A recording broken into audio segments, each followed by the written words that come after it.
Well, hello, good evening, and welcome to tonight's edition of Fracking Nightmare.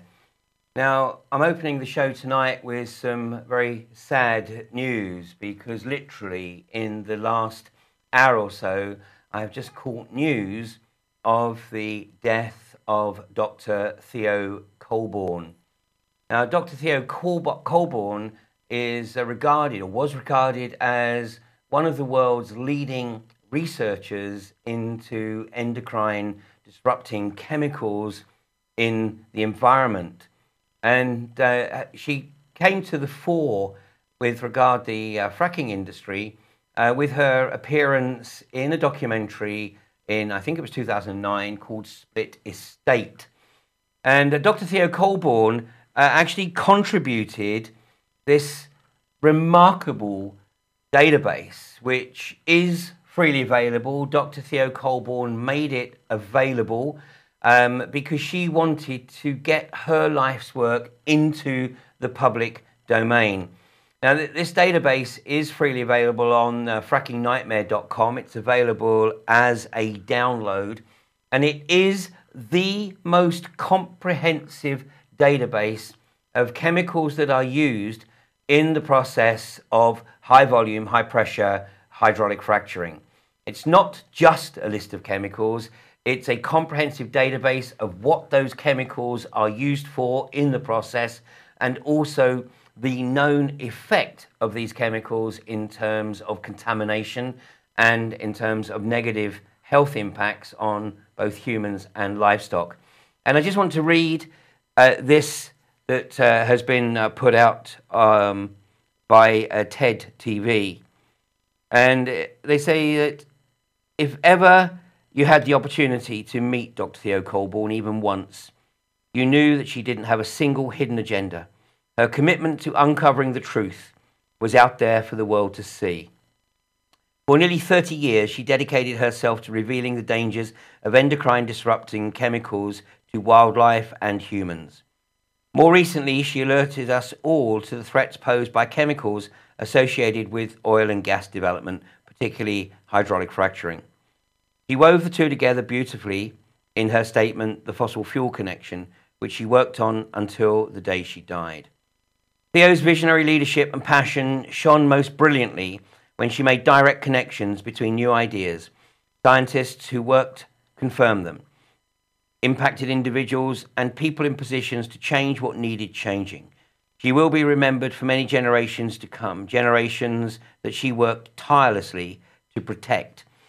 Dr. Theo Colborn was 87 years of age, and she was indeed working tirelessly to expose the corporations' relentless contamination of the environment. So our thoughts go out to the family of Dr. Theo Colborn, and our eternal gratitude for the work that she has done and for making her work so freely available. So what I would ask you to do is, in Dr. Colborn's memory, please download this database from frackingnightmare.com. Make sure that this is disseminated far and wide. Make sure this database is sent to MPs, to councillors, and to anybody else who has the potential to influence the cessation of this industry in the UK. Now, this week, my first full week back in the UK after my trip to Australia. So after last week's edition of Fracking Nightmare, I headed back up to Canterbury Hill. Unfortunately, the temperatures were a little cooler than that which I had become accustomed to, but there's no such thing as bad weather, just bad clothing. So I was probably kitted out. And on Sunday, I took a trip across the country to Ellesmere Port. And at Ellesmere Port here on the industrial estate, right adjacent to the estuary of the Mersey, and right by the entrance to the Manchester Ship Canal, our old friends, and I'll use the term loosely, of course, iGas, where they have been conducting an exploratory well looking for conventional hydrocarbons, although it would seem, gasp of surprise, But while they were down there, they drilled a little bit deeper, and guess what? They've announced that they've discovered some shale gas. So no doubt this is following the established pattern of using the search for conventional hydrocarbons to conceal the fact that they're also actually looking for the unconventional hydrocarbons at the same time.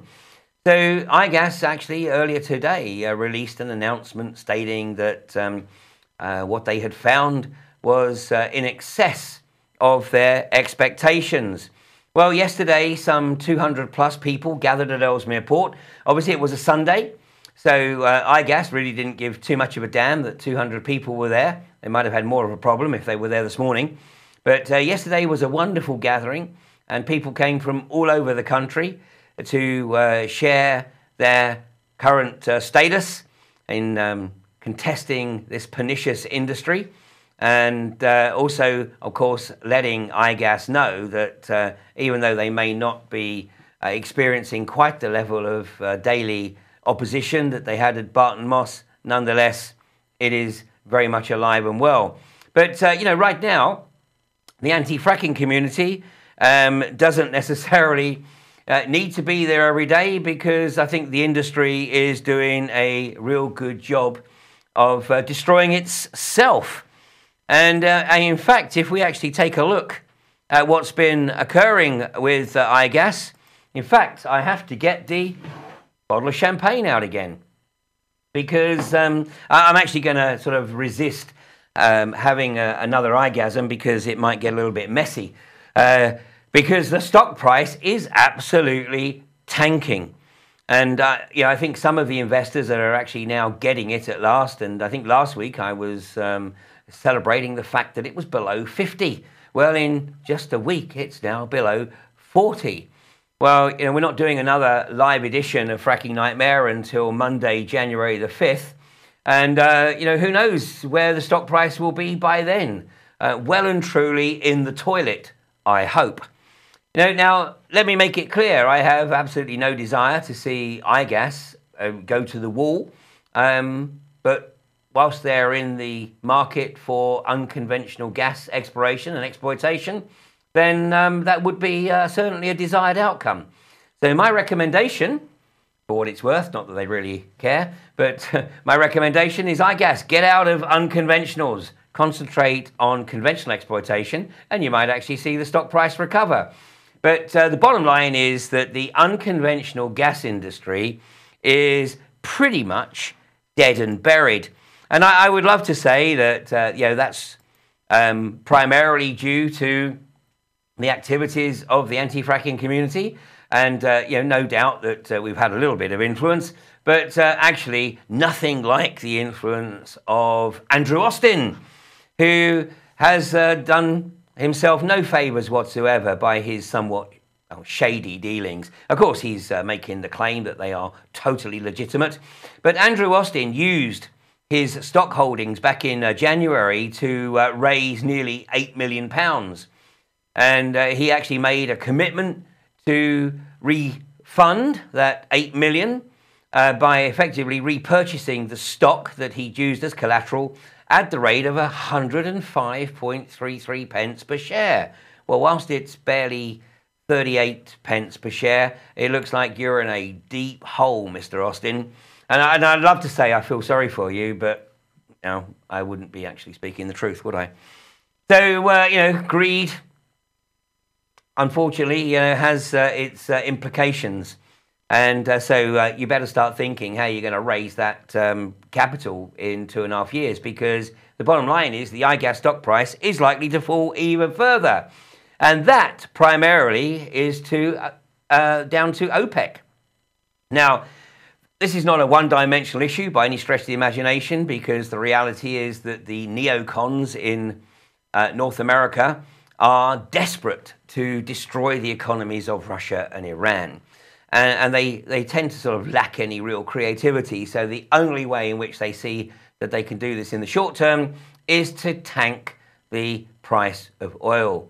So once again, the NeoCons have persuaded their buddies in Saudi Arabia and Qatar primarily to bring the oil price down to currently barely $55, $55.16 apparently at close of play in the UK. And of course, that's down from over 100 in June. The average up until a couple of months ago was around about $90. So, you know, we're coming down, and the forecast is that the Saudis actually intend to drop the price of oil to about $40 a barrel in a bid to maintain their market share. Now, the NeoCons are so focused in their agenda to destroy the economies of Russia and Iran, they don't really care that this is having a knock-on effect on their own oil production. So the US actually bragging a few months ago that it was effectively self-sufficient in oil production and would soon be looking to modify the existing legislation to enable the US to become a net exporter of hydrocarbons. Well, it doesn't look like that's going to be happening anytime soon, because at the price of $55.16 a barrel, the unconventional gas industry is absolutely not viable. So we're already seeing some companies start to go into liquidation or announce that they are effectively going to mothball their operation until such time as the price returns. Now, the long-term forecasts are that even over the next 12 months, the price of a barrel of oil is not forecast to rise above $66 a barrel. So here's my counsel to all of those who got suckered into investing in this unconventional gas Ponzi scheme. Get out now, because if you haven't lost enough already, then you can pretty much guarantee that you're going to lose the rest over the next few weeks. And, you know, nobody knows better than me that we have never needed to use hydrocarbons in anything like the quantities that we do. But that's a whole other debate. And I think at last, hopefully what's occurring right now will put to bed this whole mythology of peak oil. The reality is that the hydrocarbons industry knows exactly where their hydrocarbons are for the next certainly 100+ years. And they're developing the technology right now to address that. We are in the grip of a hydrocarbon-driven economy, and the global corporatists have no intention of letting that grip weaken. So until such time as we're able to really focus on developing renewables or bringing about technology that is currently suppressed, and as I've mentioned previously, you know, there is now a salt water powered vehicle that is approved for use on European roads, but you probably won't be hearing about that for too much longer, because the hydrocarbons industry and the global corporatists will find a way to suppress it. So things are looking up, I would have to say. Not, of course, if you're an investor in iGas or any of the other unconventional gas industries. But for those of us that are challenging the viability and the suitability of this industry, it's definitely looking to be a very good end to 2014. So whereas a year ago I didn't expect to get through 2014 with the UK still being frack-free, right now I'd actually put money on the distinct possibility that 2015 is frack-free. But we can't let up, even if this industry is put into a hiatus. We have to ensure that the lid is absolutely nailed shut and that this pernicious industry never establishes a foothold in the UK, because we certainly have to ensure that we are never subjected to the abomination that has been unleashed elsewhere in the world, particularly in southern Queensland in Australia. We're going to take a short break, and when I get back, we'll be hooking up with Julie Wassmer, who's got some very interesting updates to share with us.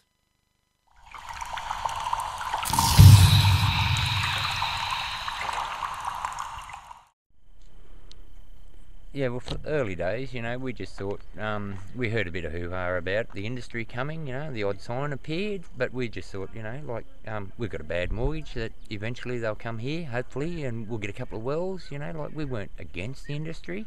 It was one of those things, you know, you sort of thought, okay, we might do all right out of this industry. And within, I don't know, probably 6 months of them sneaking out of the scrub over the back, we started getting coated with all sorts of crap. And yeah, you just knew that you had to go the other way, you know, like, but when you start making complaints to the industry and they sort of come around and have a look and say, oh, there's nothing to see here, you know, you start to wonder. And then other people in town just said, well, John, you know, you're complaining for no reason type thing. And then, like I say, it took a little while before we could no longer drink the water. And we knew, you know, that we were in trouble then. It was just too late. So those people who do take the attitude of, she'll be right, mate. And she won't be right. I'm telling you, it won't be right. After, you know, like I said, we had that attitude early days, and that lasted for probably, the first 18 months the gas company were around us. And, like I say, now, the paint falling off the cars, this used to be a beautiful green lawn with roses in it, you know, like, she won't be right. It will kill everything.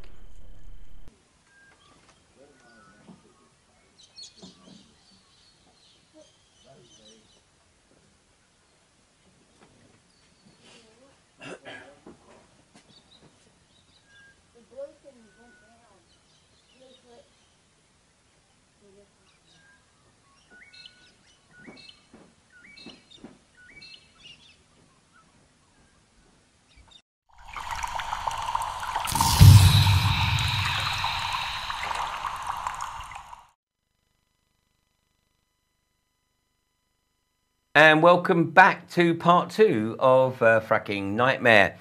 Now, Julie Wassmer, and Julie, she first crossed my path back in the summer of 2013 at Borkum.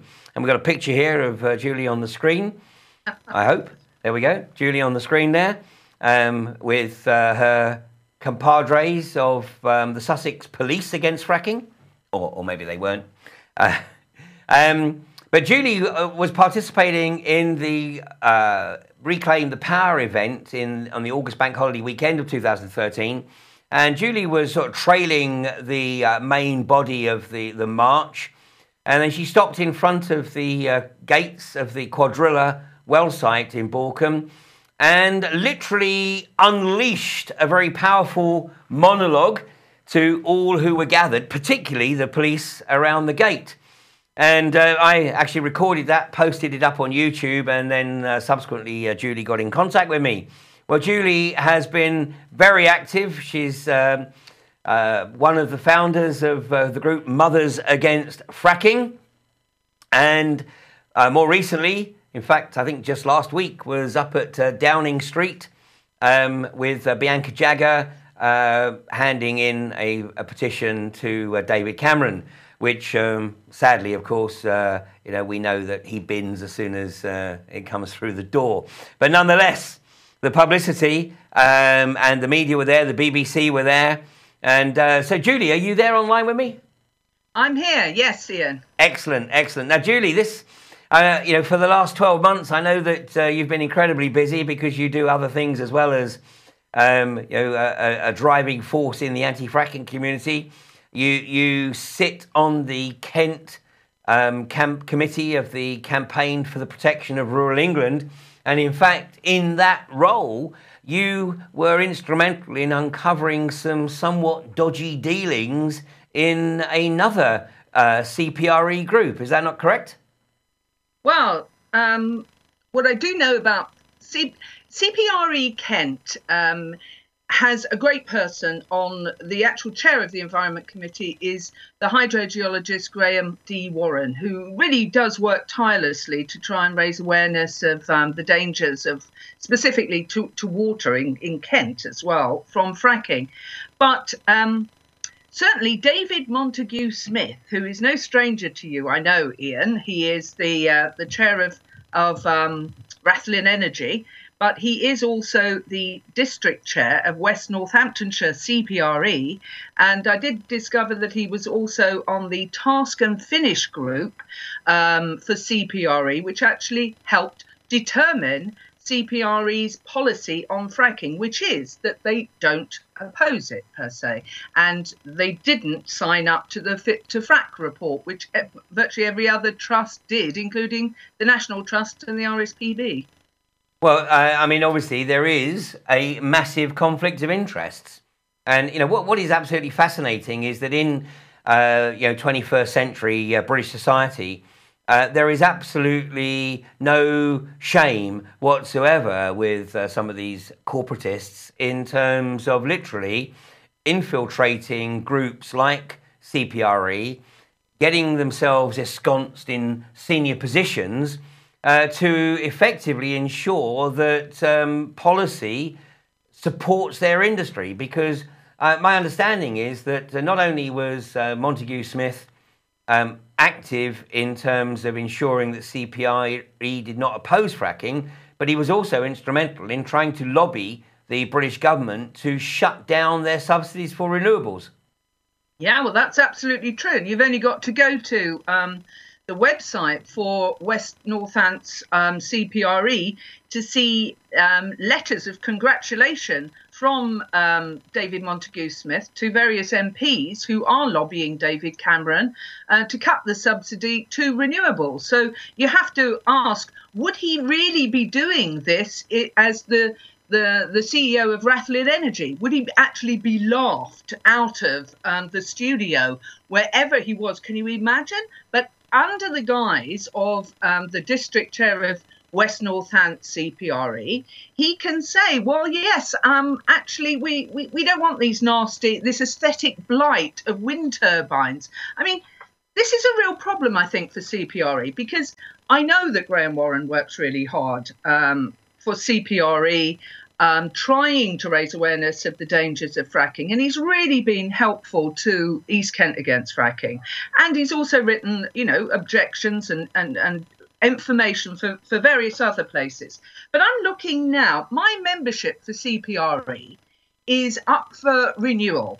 And I got this little brochure from CPRE telling me all the wonderful things that they do up and down the country.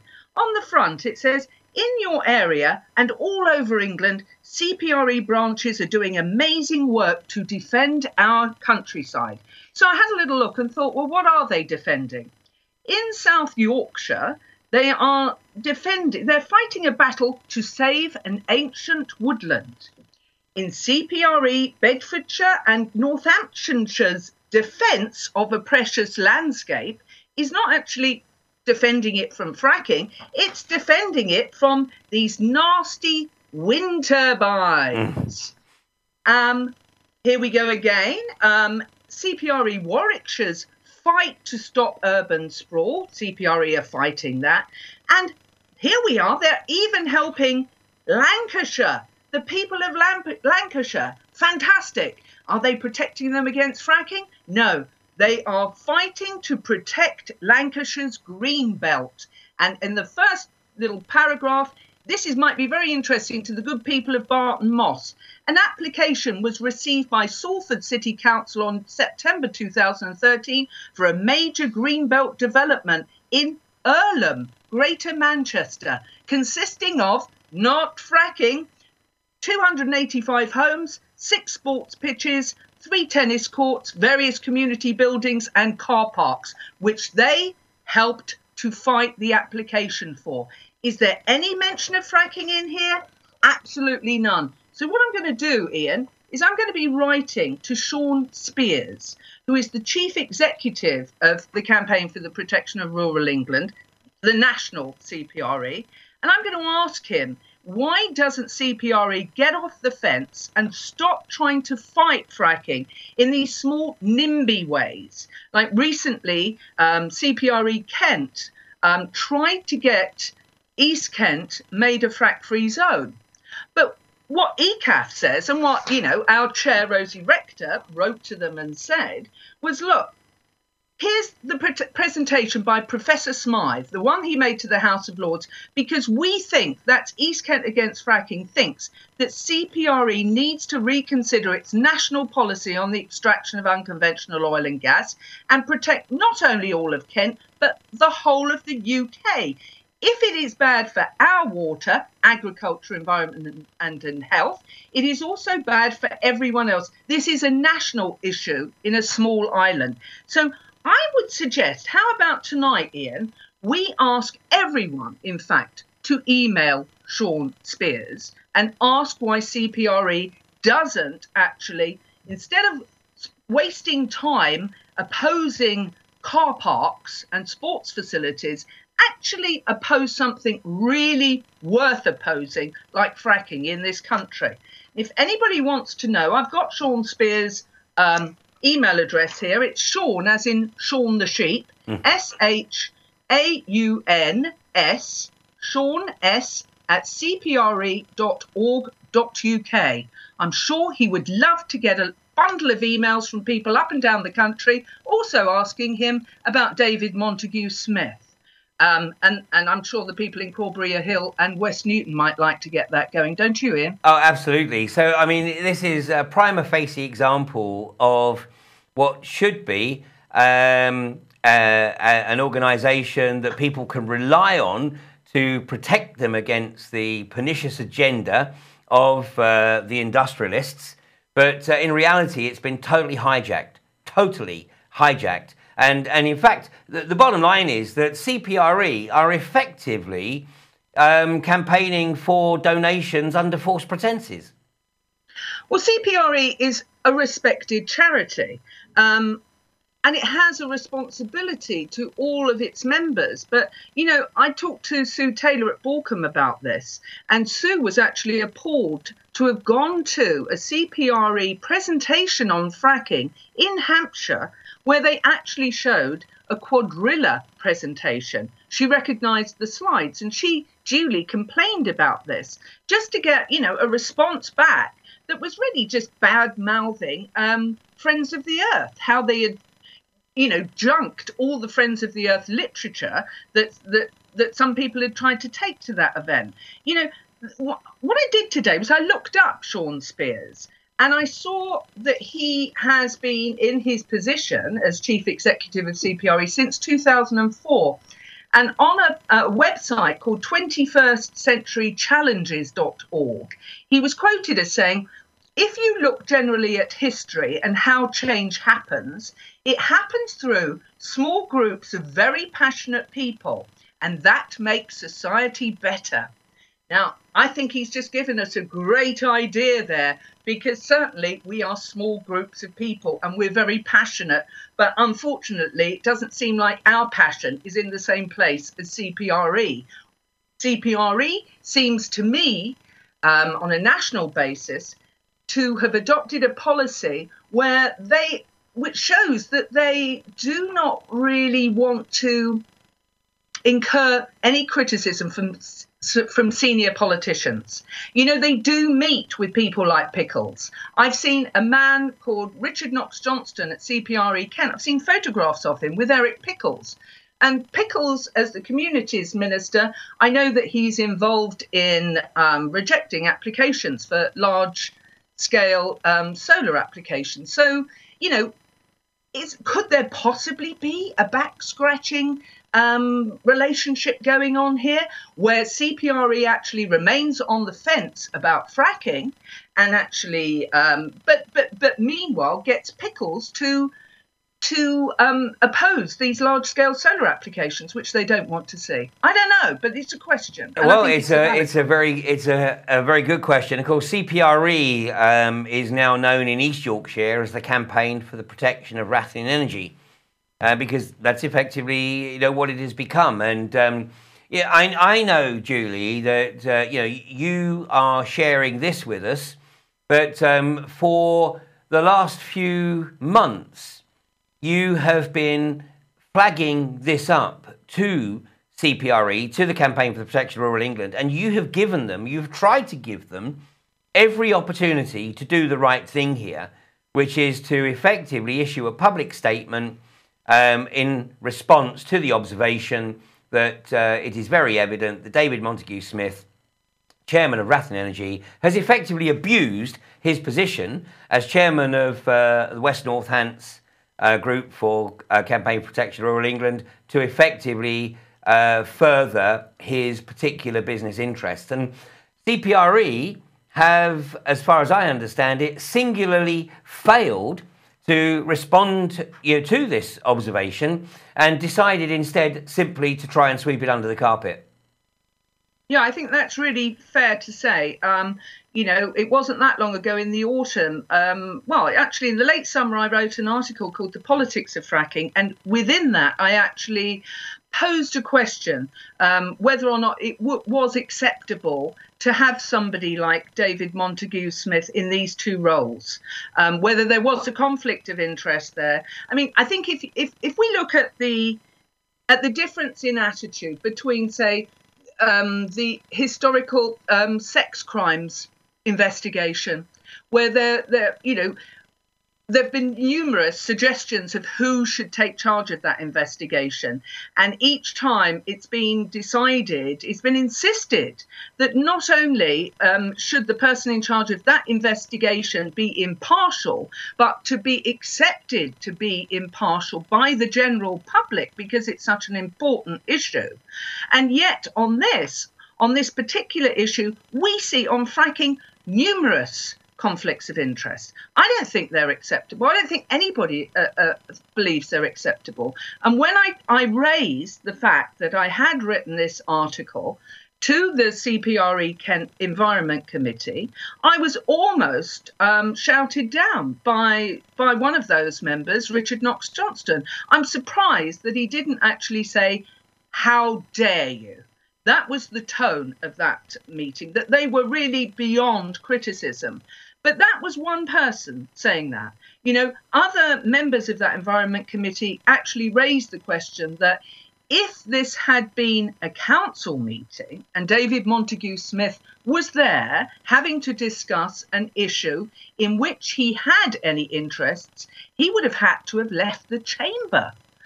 This isn't what we're seeing, though. CPRE Kent will say, certain individuals will say to me, well, OK, he was on the task and finish group, but we were responding to his expertise. But this of course, is, obviously, he's just following the lead of Lord John Brown. Absolutely. Yeah, because, it starts from the top and, percolates down, because Lord John Brown, former chairman, chief executive officer of BP, forced to resign from that role as a result of BP's track record in health and safety and poor maintenance. Actually forced out of the role even earlier than he intended due to certain revelations about his private life. Then he subsequently lies under oath in the High Court. The High Court decide that he shouldn't be charged with perjury, because the shame that he's brought on himself and BP is punishment enough. And then he is appointed as chairman of Quadrilla. And then in 2010, he's appointed by David Cameron, but we know that it was Francis Maude that effectively set him up for the position. But he's appointed by David Cameron to be a special advisor to the cabinet on business ethos. And of course, he has effectively abused his position as a special advisor on business ethos to push the unconventional gas agenda, despite David Cameron campaigning for office in 2010 on the basis of introducing the greenest government ever, which of course is now absolutely laughable. But the duplicity of the likes of John Brown and David Montagu-Smith, unfortunately, is endemic in British society. Yeah, I totally agree, and I think everybody else, listening to this must agree. This is just common sense, basically. The ordinary man in the street who knew nothing about fracking would surely agree with you here that you cannot have people who are up to their neck in the gas and oil industry actually offering advice, something that should be really impartial. These people are just too far involved in the industry ever to be impartial. But what you've got here is government spin, basically. You've got government spin about why Lord John Brown should be in that role. And unfortunately, there seems to be some trickle-down effect, so that even at CPRE level, we just had him because he is involved in Rathlin Energy. And of course, the other thing that was said to me at that meeting at which I tried to bring this up was that, well, it's my understanding that Rathlin Energy is a company that's only involved in conventional oil. So here we go again. You know, I tried to explain so many times that I'm a campaigner. I campaign on behalf of people, on behalf of myself, my family, you know, all of us. I'm not interested in the companies. I don't make money out of this. I'm not a reporter, but people, I'm a people person. And when I talk to Peter Lomas or Pippa King or John Margaret in West Newton, and I see that they're suffering from noxious fumes, that they've got, you know, small creatures in drainage ditches and stuff. That's what I'm interested in. I'm not interested in David Montagu-Smith, whether or not he's being impartial on this task and finish group. All I care about is the truth at the end of the day. And I don't see that any of us are being given by the truth when there are so many conflicts of interest. Well, and unfortunately, this sort of casual relationship with truth and integrity percolates right through because, I mean, as it happens, the Rathlin Energy, or Rathlin Cowboys as they're known in East Yorkshire, the Rathlin Cowboys actually, despite doing everything they possibly could to ensure that they were able to operate at West Newton really without any effective opposition, but they managed to lose the well. They had two very significant well failures. The second one where they actually had fire in the hole, and they've now effectively announced, and not directly of course because they would never do that, but through Freedom of Information requests, it has been established with the Environment Agency and the HSE that Rathlin have taken the decision to abandon the well at West Newton. It's irrecoverable. So here we have yet another company, because obviously with Quadrilla, they lost their well at Priest Hall, the only well to have been drilled and fracked in the UK to date. And now we have Rathlin Energy, who were conducting a mini frack, or, you know, they'll try and tell you they weren't, but we know they were. And whether they actually got that far, we don't know at this juncture because they've lost the well. So now they're actually having to start the whole process again, make another application to construct another well site. And needless to say, the level of awareness in the community is exponentially greater than it was the first time round. And in fact, there was a public meeting in the village of Sproatley about 10 days ago. And Rathlin Energy sent along Simon Taylor, their PR manager, who was effectively outed at the meeting, and the community literally ripped into him. And I mean, it's very clear. I've no doubt that Rathlin told the Department of Energy that they'd had a very constructive meeting with the local community. Well, suffice to say that it was indeed constructive from our perspective, because now, having seen the duplicity of the Rathlin representatives, the local community is absolutely determined to do whatever it takes to ensure that Rathlin Cowboys do not get the opportunity to build their second well site and subject the community to the appalling treatment and the odours that you know, were coming out of West Newton. They're certainly not going to let them do it again. Julie, we're going to take a short break, and then we'll be right back. Okay.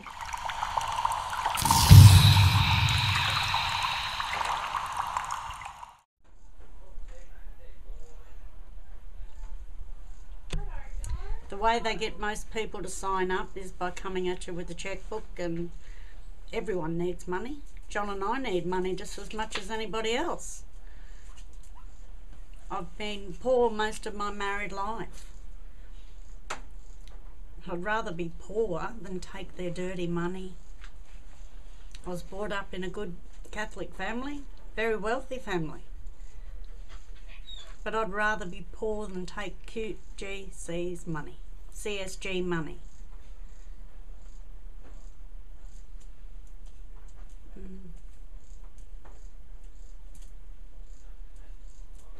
That's part of the breaking, I suppose.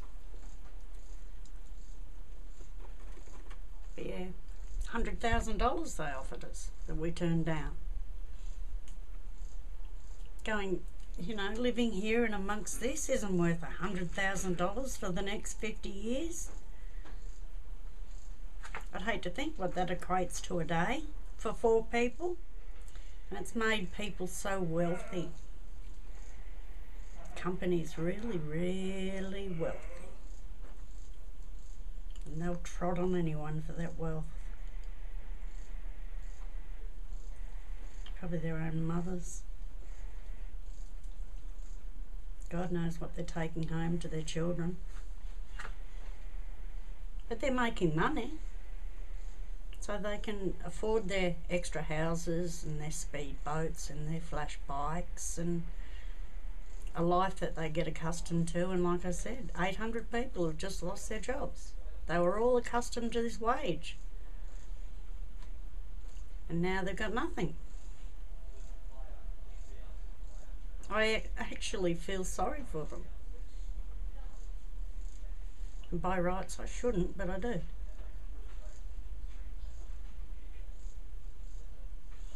Anyway.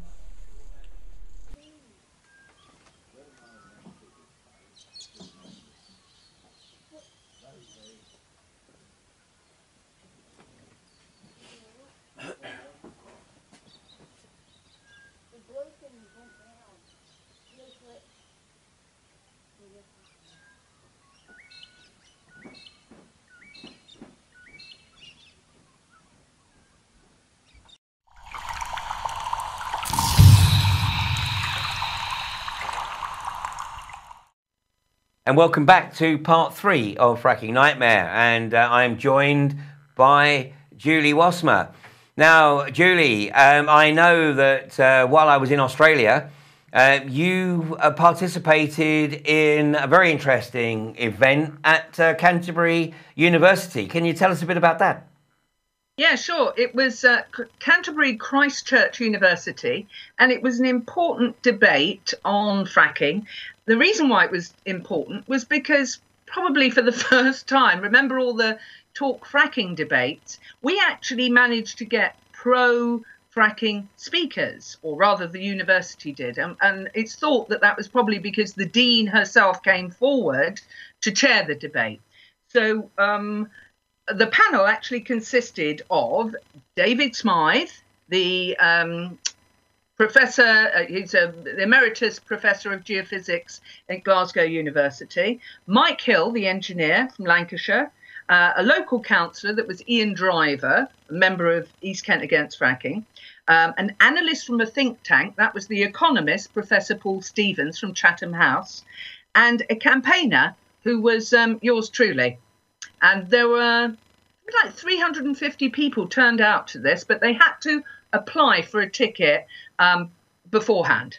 Okay, they had to apply. Now, I gather that there was, you've subsequently discovered that there was some interesting external interest in the participants of this meeting.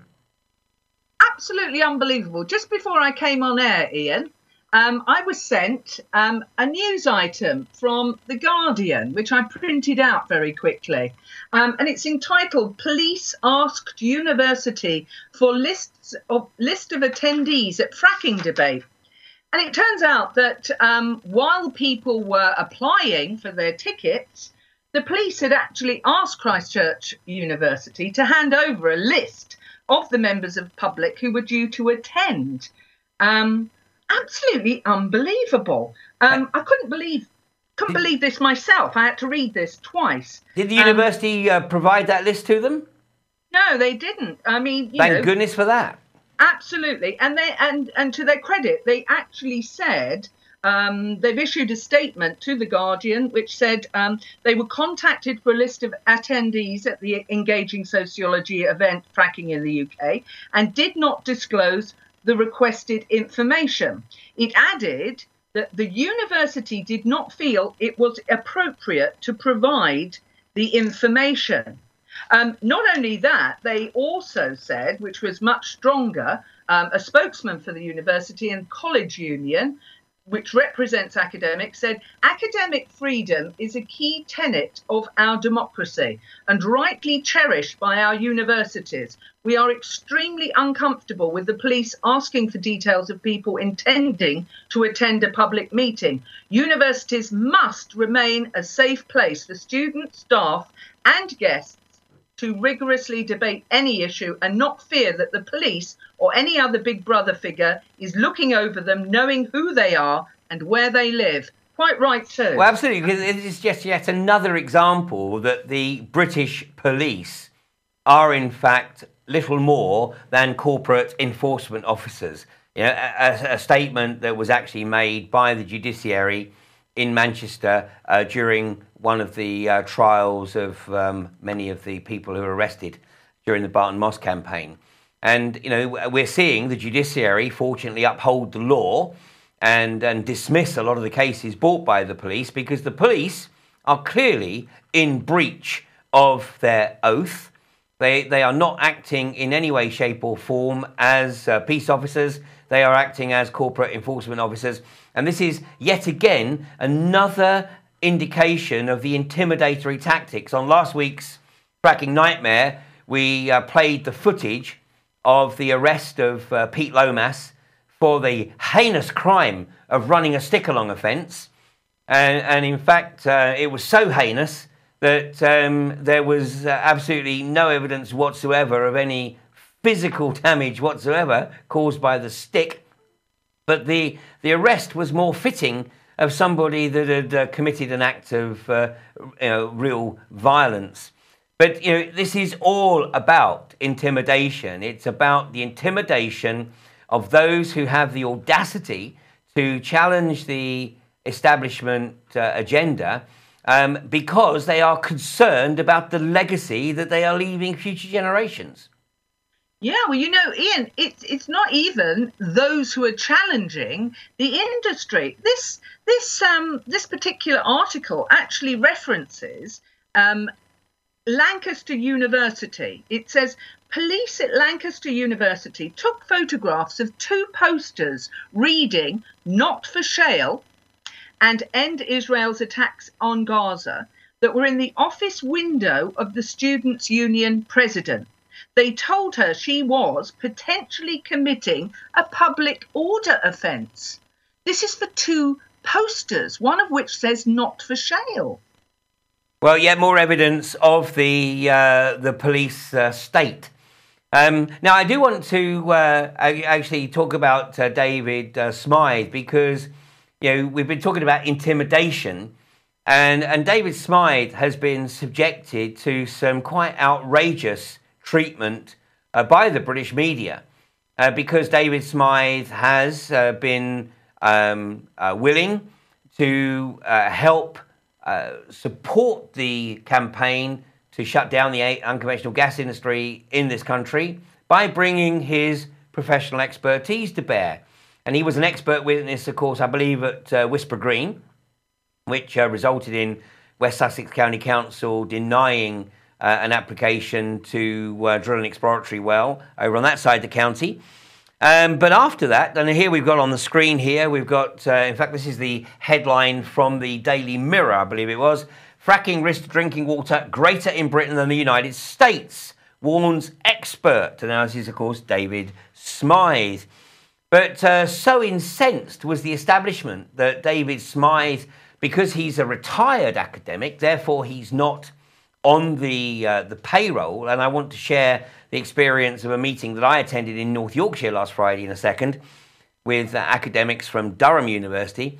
But the media, having acknowledged David Smythe's instrumental role in getting West Sussex County Council to deny the application, then of course dug the dirt to try and find something on David Smythe which would diminish his reputation as an expert. And this is from the Daily Mail Online. Anti-fracking expert and question marks over his credentials. And of course it throws in the fact that he's an ex-punk rocker, well, he's a musician. Lied and peddled pseudo-science. Now that's the sensationalist headline by the Daily Fail. But in reality, if we can leave that on screen just while I'm talking here, but in reality, the only issue that they had was that David Smythe had effectively elected that because he wasn't getting any direct benefit from maintaining his membership of his professional institution, simply ceased paying his subscriptions in 1996, which of course doesn't in any way, shape or form impact upon his capacity as a specialist in this particular field.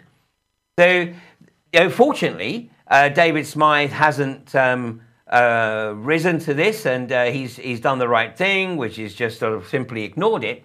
But I know that some of his counterparts took great delight in texting him and saying, "Looks like you've lost your expert status, David," and such childlike reactions. But David Smythe was a very important participant in this debate at the university, correct?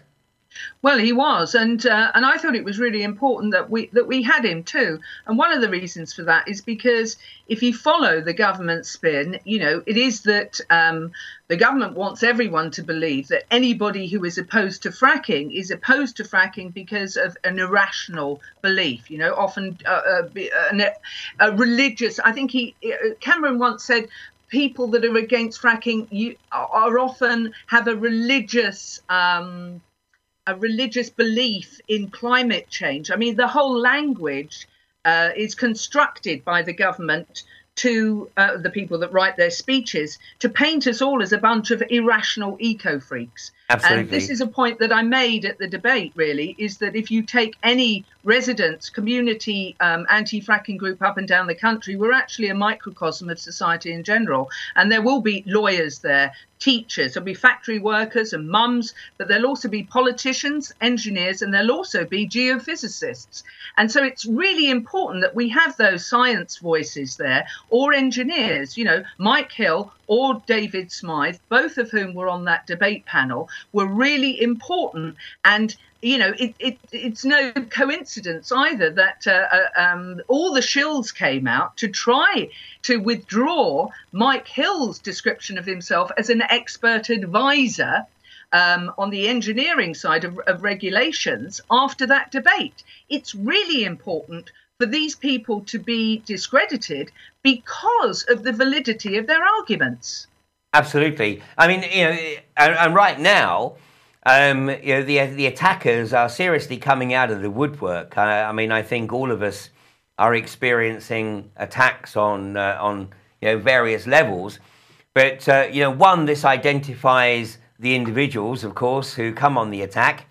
But secondly, what it really means is that we are getting very close to the mark.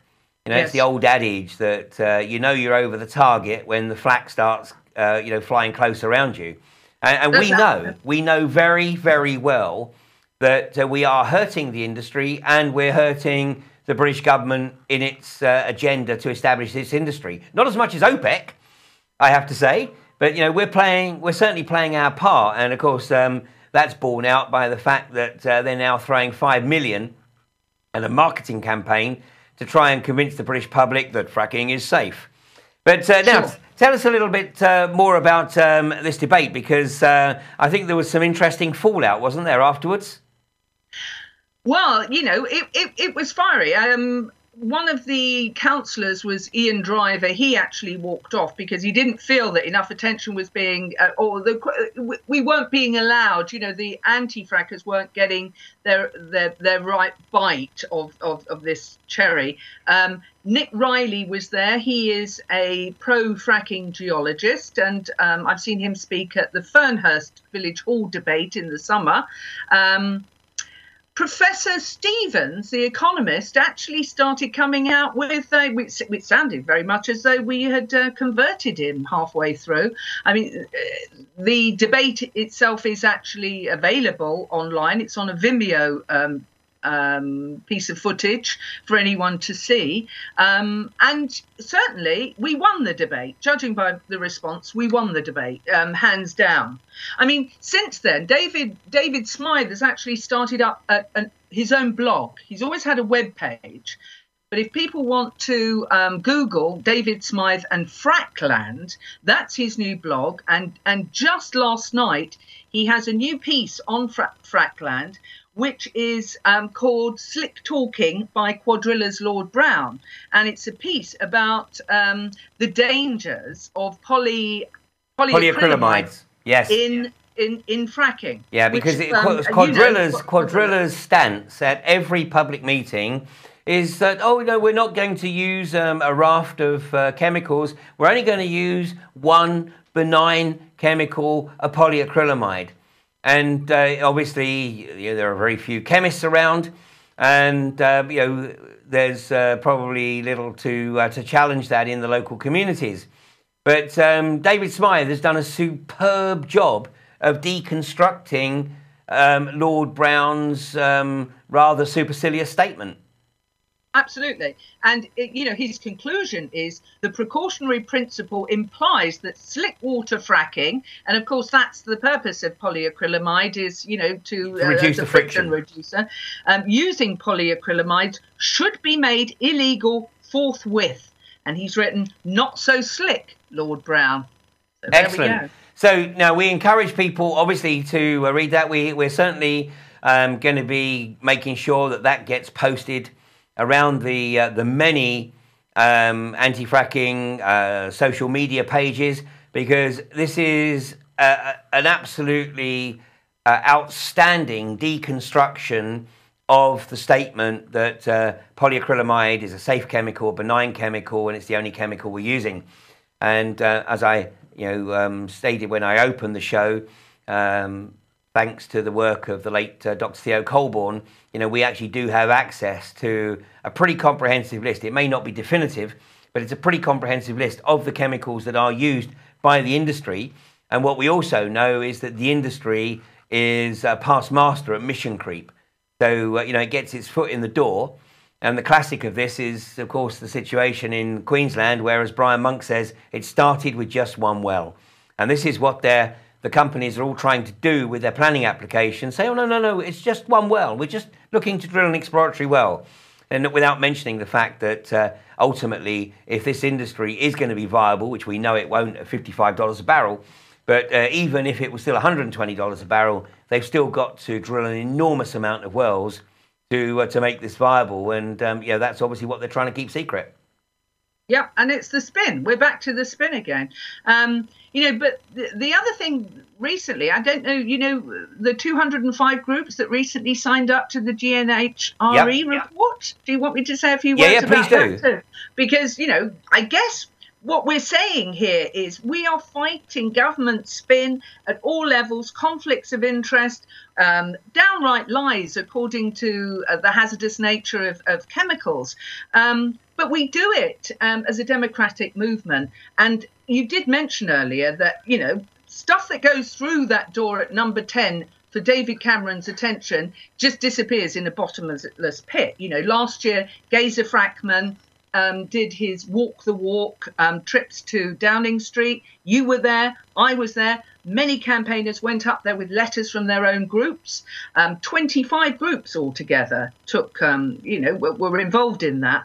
But recently, Bianca Jagger, I went along with other campaigners to support Bianca Jagger and a group of lawyers, basically, and environmentalists from GNHRE, that is the Global Network for the Study of Human Rights and the Environment. And they had brought out a report, which is a report calling for a moratorium on fracking in the UK on human rights grounds. And that's basically because human rights, what do we have? We've got a right to life and personal security. We've got a right to water and health. We've got a right to respect for home and private life. And we've got a right to the participation in decision-making on environment matters. And all of those basic human rights are potentially violated with fracking. Yeah. So this report, I think, is really important. And I watched it go through the door with Bianca Jagger, but afterwards I spoke to Anna Greer, who's one of the report's authors. She's the director of GNHRE. And I said, how about if the groups got together and we now took that to Cameron with our own letter saying that we want this taken note of. Because we're human beings, these are our human rights. So that's what we did last week on Wednesday. Gazer Frackman and I took a letter up which was signed by no fewer than 205 community anti-fracking groups from up and down the country. And I can't think of anything probably more powerful coming 5 months before an election. Well, yeah, because I think... when you consider Frack Free Sussex has over 10,000 followers alone, that represents a huge chunk of the electorate. It does indeed, but ultimately as well, we need boots on the ground. And, now, Sussex may have 10,000 supporters, but there's not even 10 people at the gate of Ellesmere Port. So, it's something that we've absolutely got to continue to work on. Yeah, absolutely. I absolutely agree. But the report itself does offer us something to get behind that we can wallop the politicians with, including MEPs. Get some MEPs on the case of David Cameron too. And in January, Hell's Couple-Ditch and I will be asking for those groups and more groups to be getting behind another action where we actually are going to be calling for more pressure. Well, I think that, look, the thing is that it's great. I mean, obviously, we got to do everything we possibly can through due process, through the political process. But I think that the reality is that, sadly, and we've been talking about it, the political process is bankrupt. So, yes. It's absolutely essential that we do everything we possibly can to maximise the opportunities that due process provides, but in the recognition that, sadly, it is not likely to make too much difference. Ultimately, that what we're left with is boots on the ground. Now, I think we have something over 300 groups in the country. Of course, the strength of the movement is that all of these groups are completely autonomous and don't answer to any kind of hierarchy, which really worries the establishment because they have no idea how to deal with this kind of horizontal structure where there are so many groups operating completely autonomously, but at the same time are highly networked. And the challenge I put out to the 300 plus groups is that every group should set as an objective for 2015 to spawn at least another 3 groups, because by this time next year, I would love to think that we have well over 1,000 groups around the country.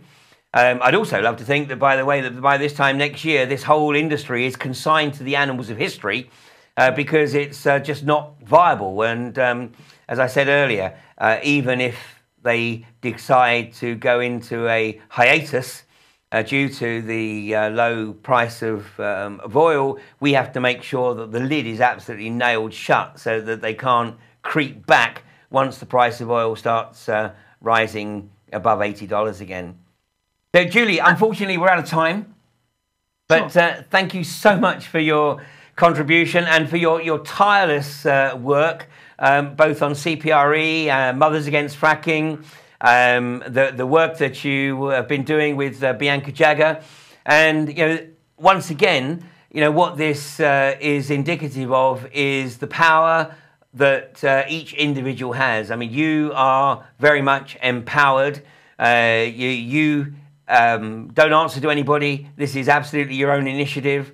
And, we encourage other people to do whatever they feel they can do to contribute to this campaign. Follow your heart, and the rest will take care of itself, eh? Absolutely. Many fleas make big dog move, and as many of us as there are, all the better. That dog will keep jumping. Thanks so much to you, Ian. Okay, thanks a lot, Julie, and have a good Christmas, good New Year, and I'm sure that our paths will cross in 2015.